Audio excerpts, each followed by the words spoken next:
Hello दोस्तों, स्वागत है आपका हमारे यूट्यूब चैनल बेस्ड स्टडी में। और आज के वीडियो में हम हिंदी के एक टॉपिक वर्ण विचार पर चर्चा करेंगे, जो आपके राजस्थान के आने वाले कई स्टेट एग्ज़ाम के लिए इम्पोर्टेंट होगा।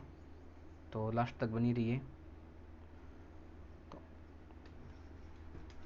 वर्ण विचार प्रारंभ करने से पहले हम कुछ चीज़ों पर डिस्कस करेंगे, जिसमें पहली है भाषा।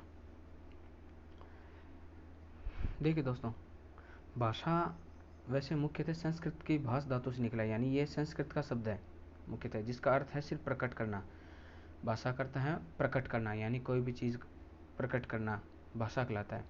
और बात करें इसकी परिभाषा की, भाषा की परिभाषा की, तो हम ये कह सकते हैं कि हम एक समाज में रहते हैं और हम अपनी बात दूसरों को समझाने के लिए, अपने भावों को, अपने विचारों को दूसरों के सामने प्रकट करने के लिए कुछ ध्वनि संकेतों का प्रयोग करते हैं, ताकि वो हमारी भावनाएं या मतलब हमारे विचार सामने वाला बंदा समझ सके। उसके लिए हम कुछ ध्वनि संकेतों का उपयोग करते हैं, जिसे हम भाषा कहते हैं।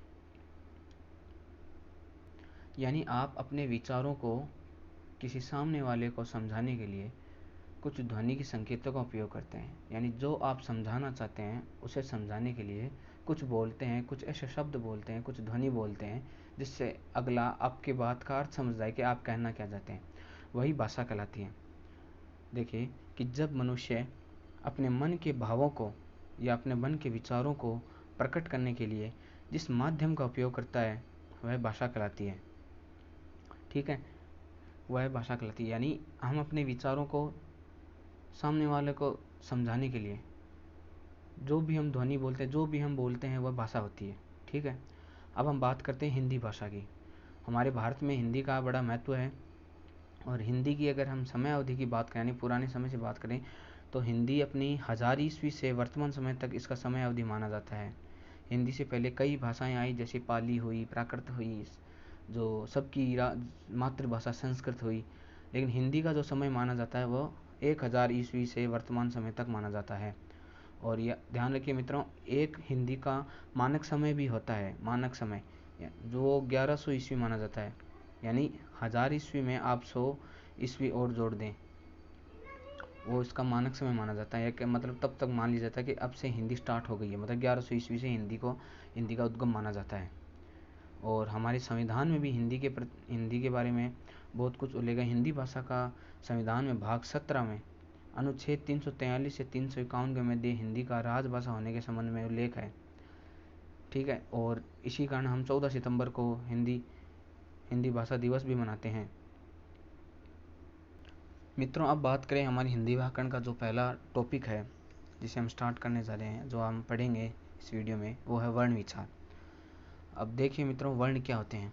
वर्ण मित्रों किसी भी भाषा का सबसे छोटा या सबसे छोटी लिखित इकाई माना जाता है। यानी सबसे छोटी से छोटी इकाई अगर कोई भाषा की है तो वो वर्ण कहलाता है। ठीक है मित्रों, अब वर्णों के भेद बात करें तो वर्णों के 3 भेद माने जाते हैं, जिनमें पहला है स्वर, दूसरा व्यंजन और तीसरा अयोगवाह। अयोगवाह के बारे में ये संस्कृत में 4 होते हैं, लेकिन हिंदी में इसका 2 ही होता है।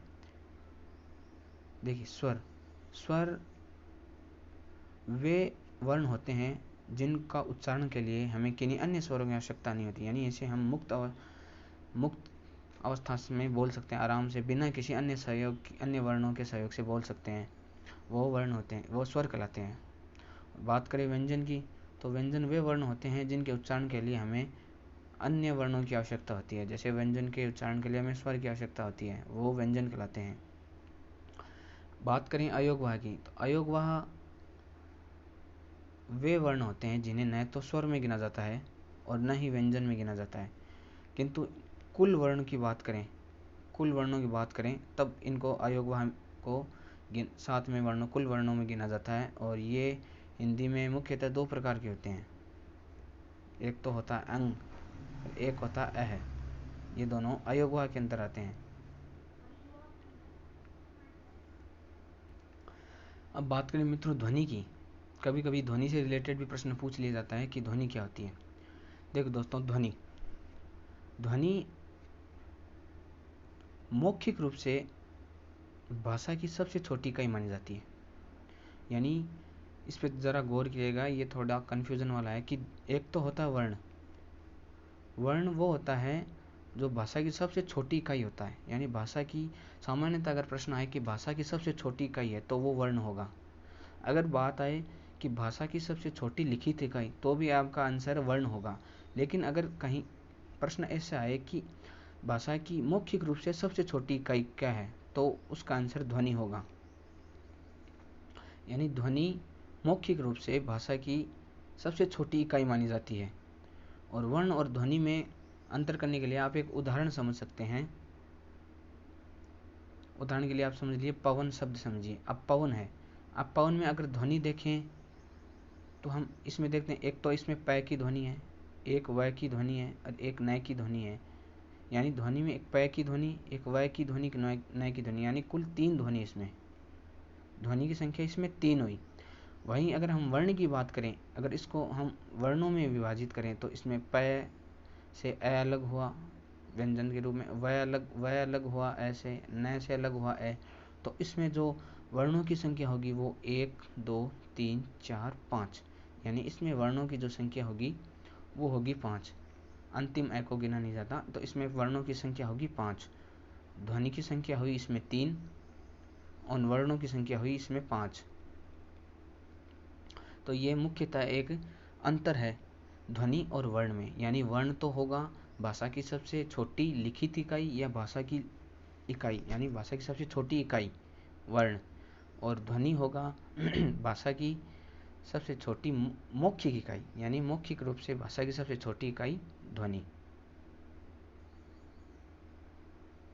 लेकिन मित्रों, अक्षर होता है मुख के द्वारा उच्चारित वह ध्वनि जिसका नाश नहीं हो, यानी वो हवा के एक ही प्रवाह के साथ आसानी से बोला जा सके बिना किसी रुकावट के, वो अक्षर होता है। यानी जिसे हम बोलने पर बीच में गैप ना देना पड़े, वो एक अक्षर है। जैसे एक शब्द है, उदाहरण के तौर पर राम, एक हम लिखते हैं राम है। इसके उच्चारण के लिए हमें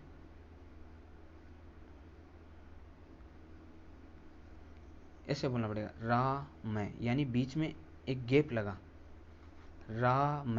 रा के बाद हमें मैं का उच्चारण करने के लिए बीच में थोड़ा सा रुकना पड़ा, राम। यानी इसमें हम रुकते नहीं है, ये एक ही प्रवाह के साथ बोले जाते हैं। जैसे इसमें मैं हलंत, यानी इससे स्वर निकला हुआ है, इस मैं से स्वर निकला हुआ है, ए निकला हुआ है, तो ये सिर्फ अधूरा है यहाँ पे। तो ये इसका उच्चारण सिर्फ हम राम इतना ही करेंगे, यानी बीच में कहीं भी गैप नहीं लगा, कहीं भी हम रुके नहीं। वही बात अगर हम ओम में करें, तो जैसे हम बोलते हैं, उच्चारण करते हैं ओम, तो ये ओम है। इसमें देखिए, एक तो हम बोले ओ, फिर हम बोले मैं, तो इसमें जो बीच में गैप लगा वो गैप नहीं है। वो गैप होगा तो वो अक्षर नहीं होगा। अक्षर मतलब जिसमें कह सकते हैं जिसमें एक ही मात्रा हो, और यानी उच्चारण, जिसका उच्चारण करने के लिए हमें बिना किसी रुकावट के एक ही प्रवाह में बोले जाए। जैसे हम ओम का उच्चारण करते हैं तो हम ओम एक साथ बोलते हैं, तो ये एक अक्षर हुआ। मित्रों, अब हम बात करें शब्द की, कि शब्द क्या होता है। देखो मित्रों, शब्द को हम ऐसे परिभाषित कर सकते हैं कि वर्णों का एक सार्थक समूह है, शब्द कहलाता है। ठीक है, वर्णों का सार्थक समूह है। यहाँ सार्थक से अर्थ क्या, देखिए ये एक जो शब्द है एक सार्थक, इसको आप तोड़िए।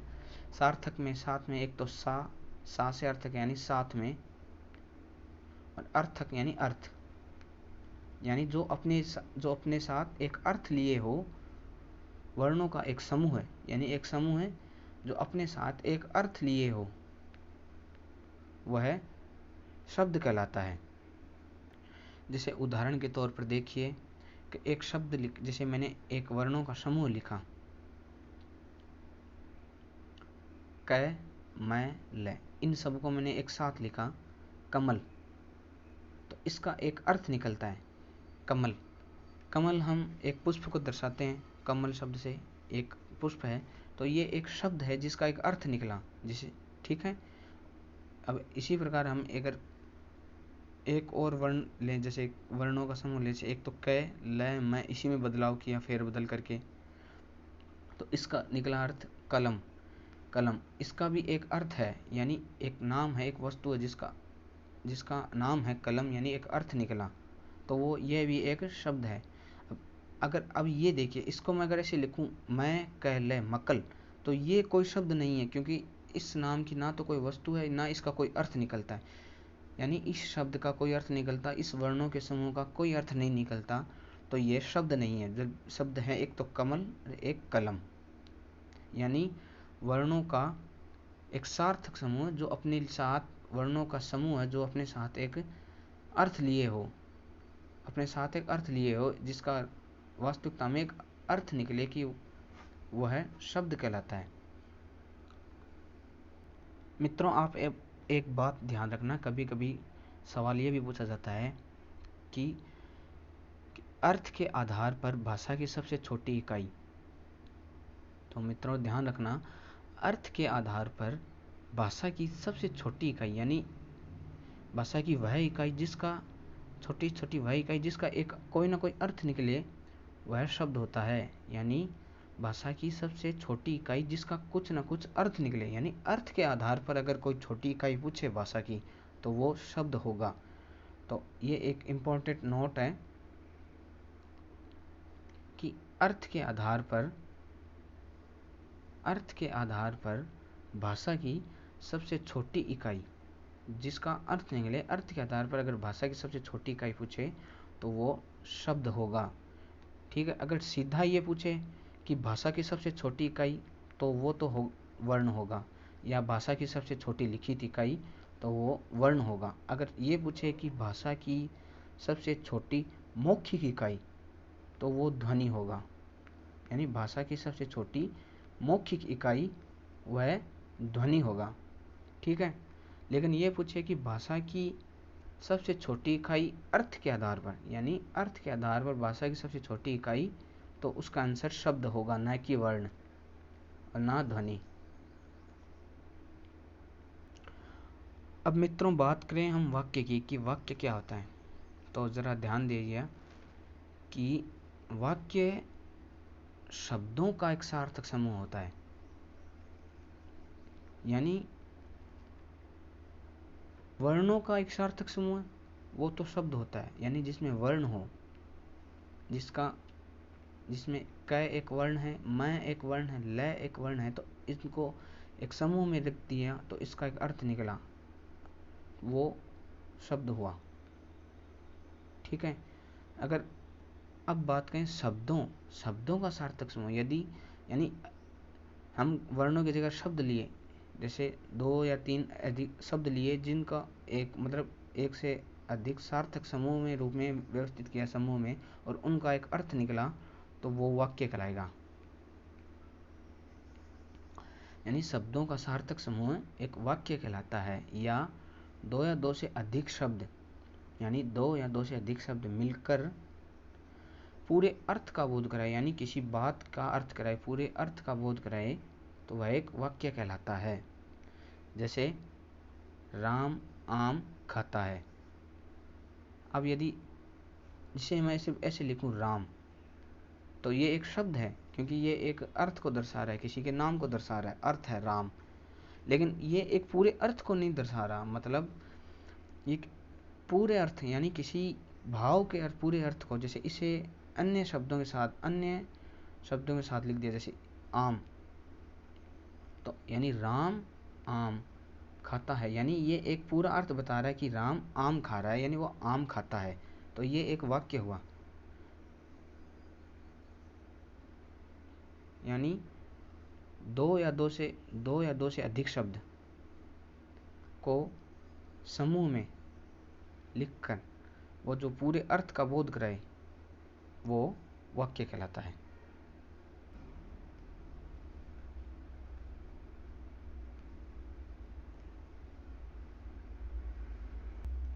अब मित्रों बात करते हैं कि पद क्या होता है। ये भी एक परिभाषा है। ये देखिए, ये छोटी सी परिभाषा है कि पद क्या होता है। पद को आप सीधी भाषा में ये समझ सकते हैं कि जब किसी शब्द को हम वाक्य में प्रयोग कर दें तो वह शब्द अन्य शब्दों के साथ एक व्याकरणिक संबंध स्थापित कर लेता है, यानी उसका एक व्याकरणिक संबंध स्थापित हो जाता है, तो उसे हम पद कहते हैं। यानी जब किसी शब्द को वाक्य में प्रयोग किया जाए और वह शब्द अन्य शब्दों के साथ एक व्याकरणिक संबंध स्थापित कर दिए तो वह पद कहलाता है। जैसे उदाहरण के तौर पे देखिए कि राम एक शब्द है, ठीक है, राम एक शब्द है। अब इसे हम वाक्य में प्रयोग कर दें, जैसे राम आम खाता है, तो यहाँ पे हमें पता चलेगा कि राम यहाँ पे एक कर्ता का पद दर्शा रहा है, तो ये एक पद करता है, ये एक कर्ता का पद दर्शा रहा है, ठीक है। ऐसे ही हम बात करें आम की, तो आम यहाँ पे एक वैसे अकेला छोड़ें, यानी अगर सीधा हम आम लिखें तो ये एक शब्द है, लेकिन यदि इसे वाक्य में प्रयोग कर दिया तो यहाँ ये एक कर्म के पद को दर्शा रहा है, तो ये एक पद कर्म है, ठीक है। इसी प्रकार खाता ये क्रिया हो गई, ये पद क्रिया हो गई, और ये है सहायक क्रिया हो गई। यानी सीधी सी बात, अगर शब्द सिर्फ अकेला पड़ा है, कोई भी शब्द अकेला पड़ा है, जैसे राम, ये सिर्फ अकेला पड़ा है, तो ये सिर्फ एक शब्द है, लेकिन जब इसे हम वाक्य में प्रयोग कर दें या वाक्य में साथ लिख दें तो ये यहाँ एक इसका जो अन्य शब्दों के साथ व्याकरणिक संबंध हो जाता है। यहाँ पे मतलब ये कर्ता को दर्शा रहा है, पद के कर्ता को, तो इसे पद कर्ता कहते हैं, इसे ही पद कहते हैं, ठीक है मित्रों। तो आज के वीडियो के लिए इतना ही। वीडियो अच्छा लगे तो लाइक करना, कमेंट करना, चैनल को सब्सक्राइब करना, और मिलते हैं नेक्स्ट वीडियो में। जब तक के लिए जय हिंद।